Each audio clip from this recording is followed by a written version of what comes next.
Tinanong si Direktor Matibag, totoo po ba na yung kumakalat na mga issue na kung lumabas daw ang warrant of arrest kay Senador Marcoleta, nagkaroon daw ng conference meeting ang mga officials ng PNP, nagtuturuan daw kung sino. Nagtuturuan daw kung sino. At kayo po ba, sabi kay Director Matibag, kayo po ba sa NBI? Takot po ba kayo? Natatakot po ba kayo na arestuhin si Marcoleta?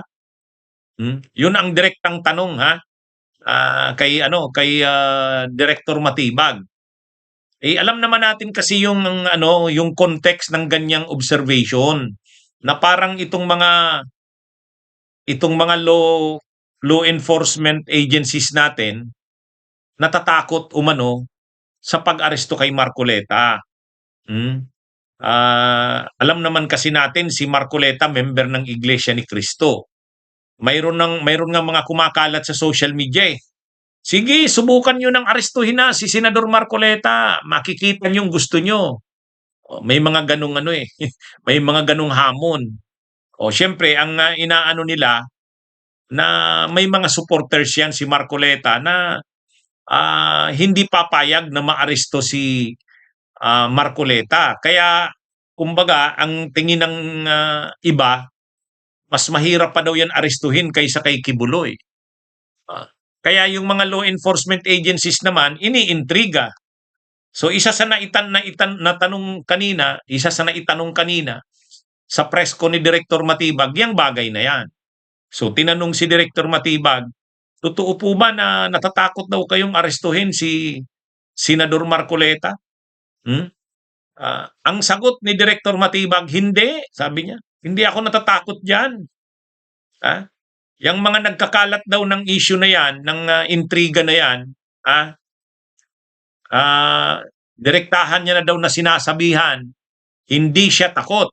Sabi niya, ganun yung pagkakasagot ni Director Matibag eh. Hindi siya o sila natatakot sa NBI. Sabi niya, kaya lang naman nila hindi inaaresto si Marcoleta kasi wala pa naman daw warrant of arrest.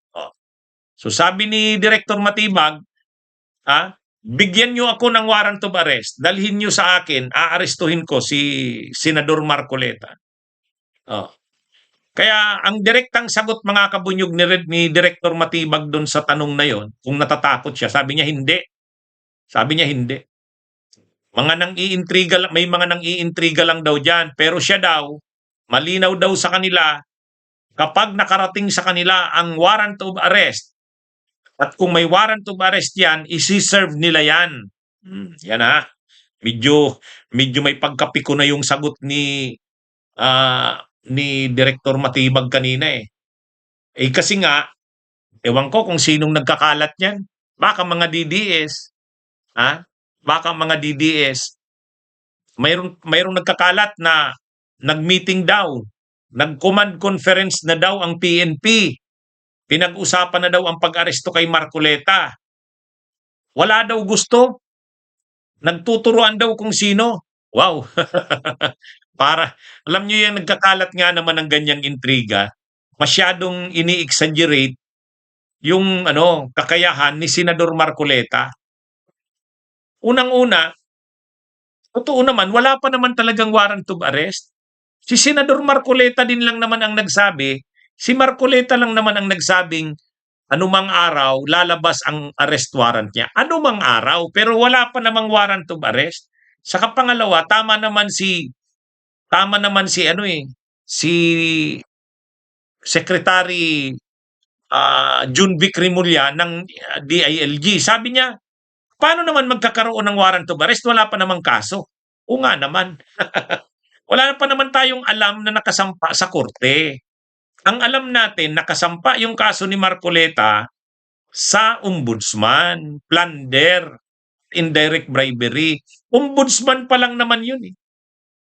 Ombudsman pa lang naman. Pag ombudsman, preliminary investigation pa lang yan.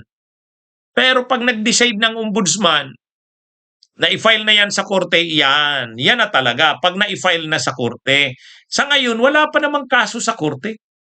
masyado lang pinapainit ng ewan ko, pinapainit ng mga DDS ang sitwasyon. Si Matibag ay si Marcoleta mismo, siya na rin mismo ang nag-raise ng issue. Sabi niya, ang alam ko mayroon ng ilalabas na arrest warrant daw laban sa kanya, sabi niya. Mas mauuna pa daw yung sa kanya kaysa doon sa mga kapwa niya senador na una nang nakasuhan. Kasi bumaliktad na daw yung mga yun eh. O ano daw, hindi daw siya kasama sa bumaliktad kaya ang alam niya, lalabas na ang arrest warrant niya. Lalabas na, pero hindi pa naman lumalabas. Kaya bakit naman pinag-uusapan ang issue tungkol sa pag-aresto? Anyway, pero malinaw ang sagot ni Director Matibag. Point blank, sinagot niya yung tanong. Harap-harapan, diretsahan niyang sinabi. Pag lumabas ang arrest warrant, dalhin niyo sa amin. O kaya, pag may natanggap daw silang arrest warrant, hindi sila magdadalawang isip, aarestuhin nila si Marcoleta. Sigurado daw yan. Hindi daw sila natatakot, sabi ni Director Matibag. Hindi totoo yan. Kasi sabi niya, law enforcement sila. Sila na mga law enforcers, pag may warrant, ipapatupad ang warrant. Kaya lang, hanggat walang warrant, wala silang magagawa. O yan Kinggan natin yung na yan.